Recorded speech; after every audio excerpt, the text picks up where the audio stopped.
mempunyai Asmaul Husna yang bernama Ar-Rahman.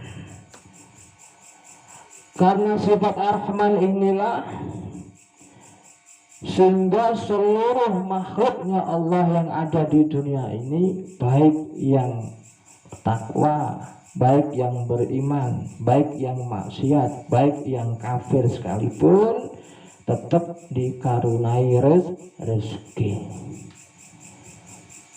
Bahkan kalau kita melihat bahwasanya dalam hati kita rata-rata mengatakan, ya, kok orang-orang yang tidak bertakwa, yang tidak beriman, kelihatannya kok, bukan kelihatannya, memang iya ya, enak hidupnya, kan begitu ya. Itu yang rata-rata ada dalam pikiran dan hati kita. Nak saya begitu, itu kok nak panjenengan, nabi nggih sami, gitu.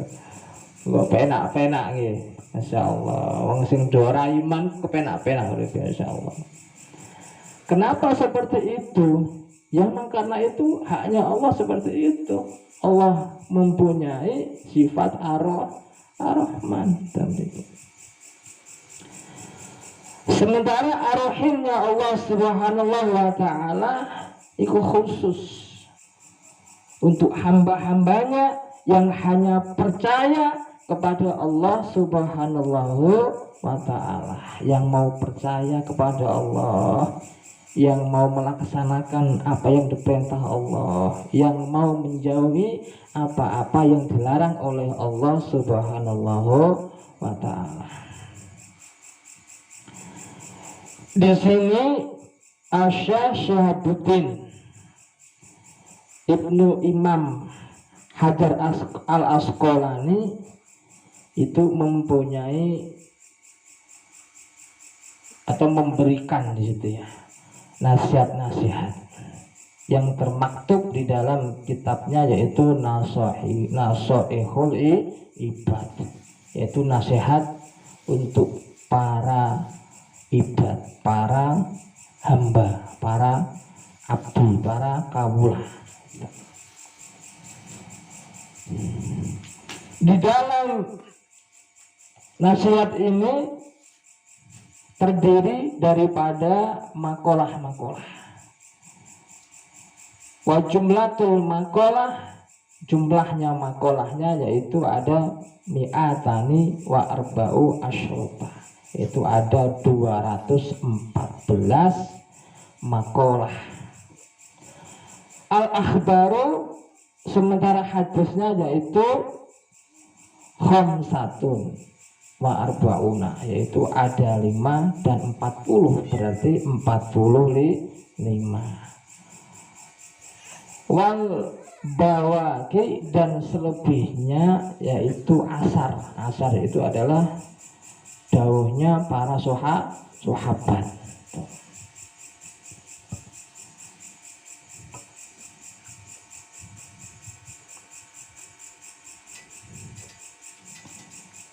Karena berhubung waktu ya, kita dibatasi waktu, jadi langsung mawon ya.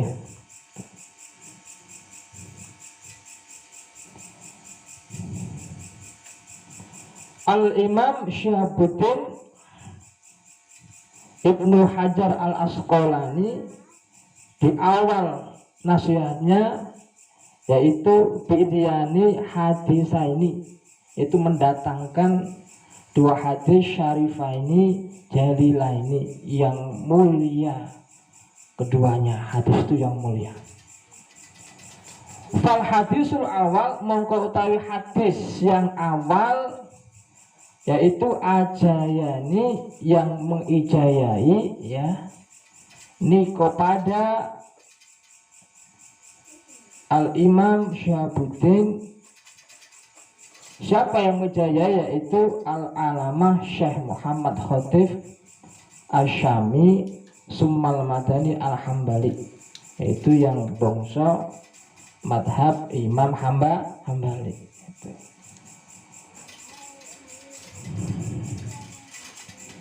Yang seterusnya al-masyayikhi yang mutasilan, ya, yang dari gurunya, yang mutasilan, yang bertemu dengan ila Abi Dzaril al-Ghifari, bertemu dengan sahabat Abu Dzar al-Ghifari yang terkenal dengan tasawufnya. Sahabat Abu Dzar an Rasulillah sallallahu alaihi wasallam, diceritake saking Rasulullah Sayyidina Muhammad sallallahu alaihi wasallam. Sementara Rasulullah an Rabbihi azza wa jalla, dari Gusti Allah subhanahu wa ta'ala. Nah, ini berarti hadis qudsi. Hadis qudsi. Ya ibadi, hei kawula ingsun.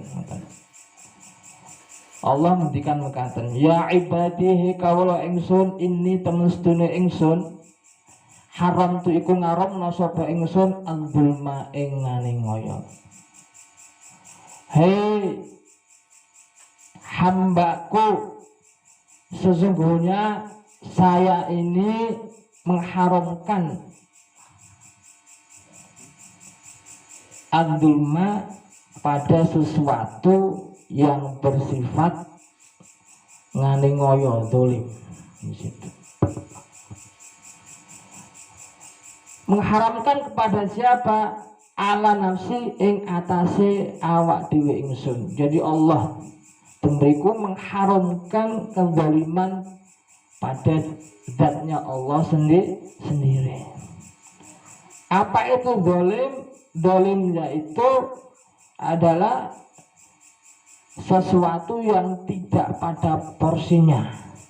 Itu zalim, sesuatu yang tidak pada porsinya, sesuatu yang melenceng, sesuatu yang tidak benar, sesuatu yang tidak baik, itulah zalim. Wa ja'altu lan dadekna sapa ingsun Allah hu ing zalim, Allah menjadikan atas zalim itu bainakum ing dalam antarane sira kabeh, di antara kalian semua muharraman iku den haramake. Jadi Allah mengharamkan kezaliman pada zatnya Allah sendiri, dan juga mengharamkan kezaliman di antara hamba-hambanya Allah. Fala tadzal lamu mongko ojo padha zalim sira kabeh. Zalim kepada diri sendiri atau berbuat dosa kepada Allah Subhanahu wa ta'ala itu lebih ringan daripada zalim kepada sesama manusia. Hakul Adam lebih berat. Karena jikalau ada seorang hamba berbuat zalim, maksiat, berbuat dosa, sehingga dosanya memenuhi bumi sampai menjunjung tinggi melangit 7, penuh dengan dosanya yang dia dosa kepada Allah. Ketika si hamba tersebut taubat kepada Allah, udah Allah ampuni, hilang semua. Tuh. Namun ketika sesama hamba si A berbuat zalim kepada si B, yang dimana ketika si B ini belum memberikan ampunan, maaf, agak bisa hilang dosanya. Susahnya seperti itu. Ini yang bahaya. Makanya banyak yang nanti di sana itu menjadi orang yang muflis, orang yang rugi. Banyak ibadahnya juga banyak zalimnya kepada sesama hakul Adam. Ntar mah habis, punya utang dia. Itu yang berat. Makanya di sini Allah sudah manti-manti supaya jangan berbuat zalim. Berbuat zalim itu kata banyak ya, ghibah, ngeremengi. Makanya Al-Mukarram sering kan di sini mengingatkan jangan sampai capek-capek 2 jam itu entek hanya ngremengi to ngibah itu lho. Ngibah itu lho tek dah rugi. Itu sering-sering Al-Mukarram. Saya dengar tuh setiap habis majelis pasti itu ya. Jangan sampai kita 2 jam ini loh habis dalam 2 menit gitu kan. Jangan sampai. Sampun nggih. Pak Selamat Ustaz. Tengah 11 cekap. Sampai gede ya.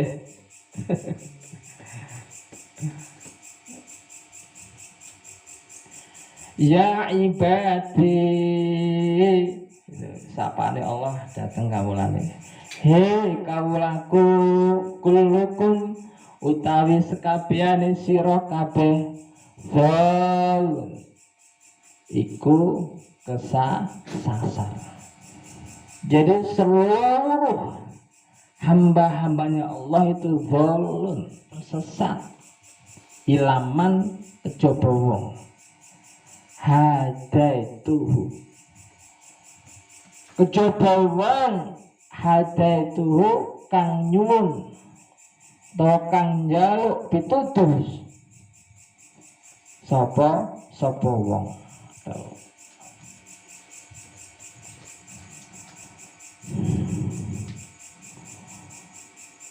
Kecuali wong sing gelem njaluk pituduh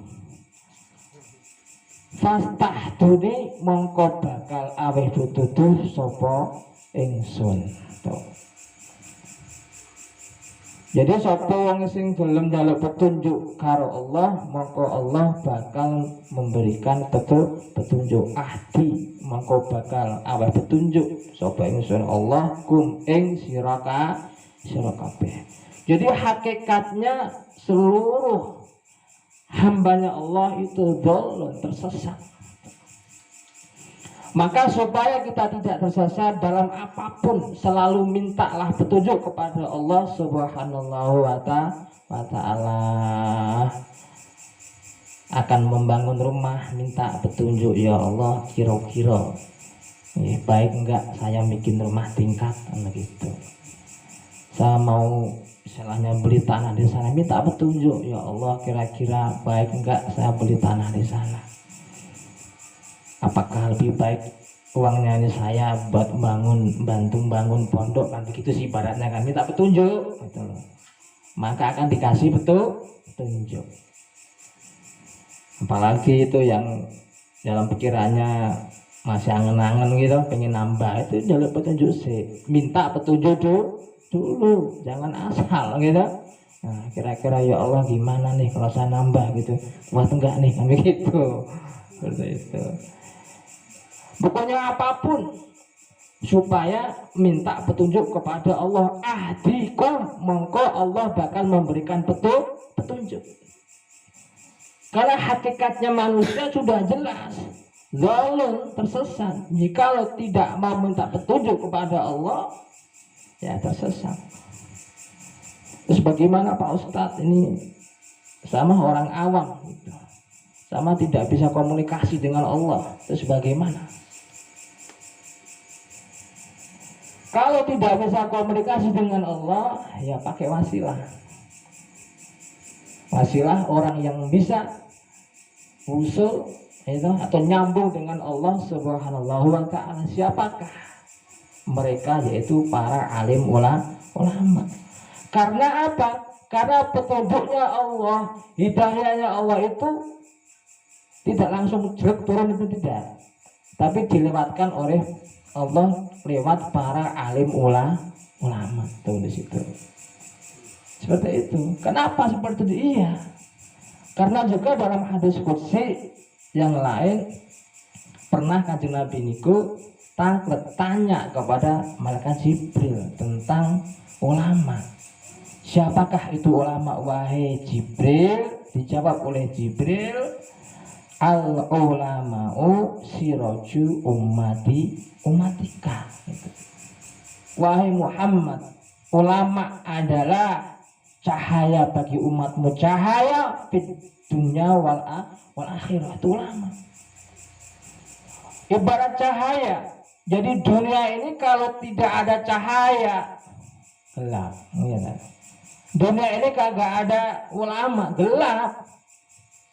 Nggak ada yang nunjukin mana yang baik, mana yang buruk.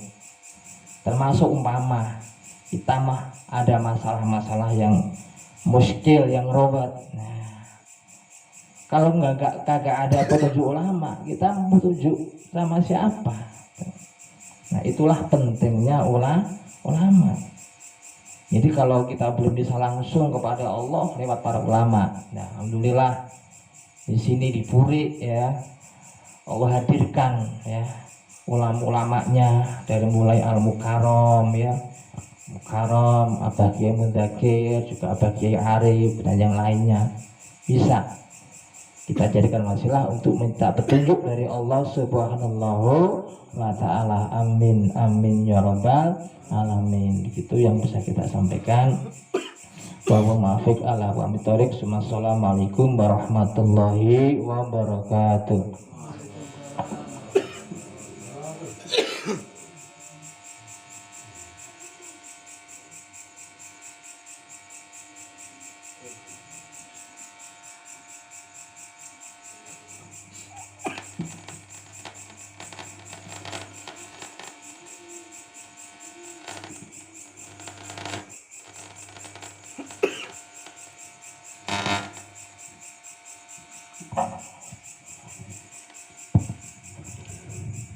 Assalamualaikum warahmatullahi wabarakatuh.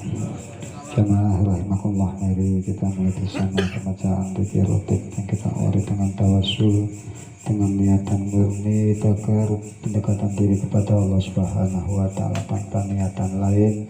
Semoga apa yang menjadi hajat-hajat kita, baik hajat pribadi, hajat keluarga, hajat jamiah, dikabul, diijabah oleh Allah Subhanahu wa ta'ala, dan tentunya diridhoi oleh Allah Subhanahu wa ta'ala, khususnya hajat kita bersama yang belum terselesaikan dan bahkan disusul dengan hajat-hajat berikutnya.